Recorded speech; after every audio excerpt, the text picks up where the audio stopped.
A new survey shows 73% of Americans abroad are tempted to renounce their citizenship. That's because thousands, including those living here in Canada, could be subject to massive fines under FATCA, the Foreign Account Tax Compliant Act.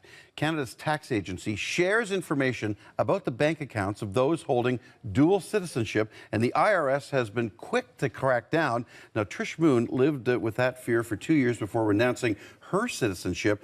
She joins us this morning in the studio.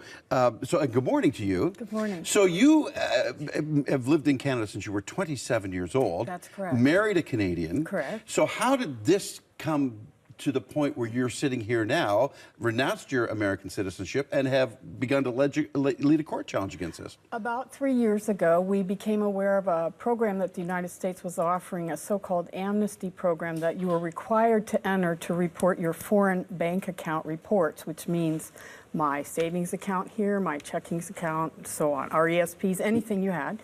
If you didn't do it, the fine was $10,000 per account per year.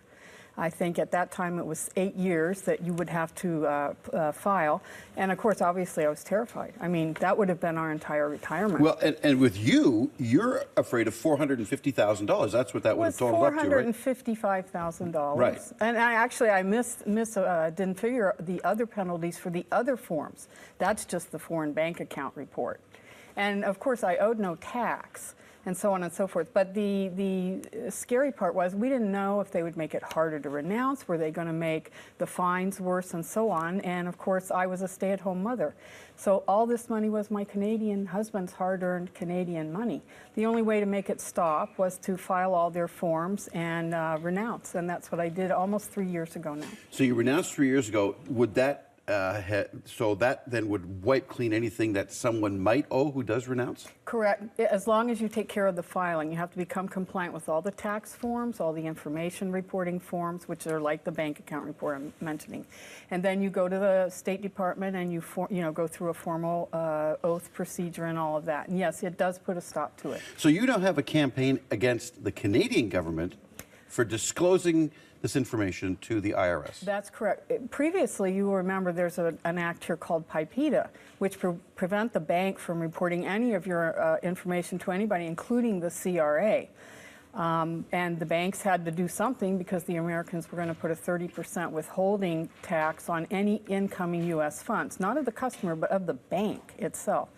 So what the government did was pass a law to make it legal to break the law. Previously, the bank couldn't even tell the CRA this. So where does this stand now? Well, we filed the actual suit. I believe the Canadian government has until tomorrow to respond to the first, when you file. And, we have no idea how soon the case will go up before the courts, but we just continue on. What do you suppose the reason was that the Canadian government began to comply with the IRS requests for citizens living abroad? Did they feel people were hiding? Did the IRS feel, like, what was the initial goal of this? Did the IRS feel people were hiding money offshore? Is that who this was sort of targeted at? It was targeted at Americans who live in the States and who have bank accounts, as you're saying, like in the Cayman Islands or Switzerland and so on. But what they didn't realize, of course, it would hit all of us. There are approximately 7 million American expatriates around the world, 1 million or more in Canada. And they realized they could make money off of it. So since this broke now, too, are you hearing from a lot of those with dual citizenships living here? Absolutely, yeah. We have a website that we established about 3 years, again, almost 3 years ago. And it's become internationally the place for expats to go and find out how can I protect myself? Because if you go to simply a lawyer or an accountant, they'll just say, do this, this, this. But citizenship is complex, and a lot of people who think they're American are not really American, and they're just being told to go ahead and do all of this. And would you like to see the Canadian government stop this altogether, or at least have the IRS request for a specific reason this person's income? Absolutely, they're fishing, yeah. Right? If they had something concrete to go on. But what will happen is any Canadian who's connected in any way to the United States is going to get caught up in this. And that's not right, and the government should have stood up for their own citizens. Well, we'll keep an eye on this. Thanks for coming in. Appreciate it. Thank you for having me. All right.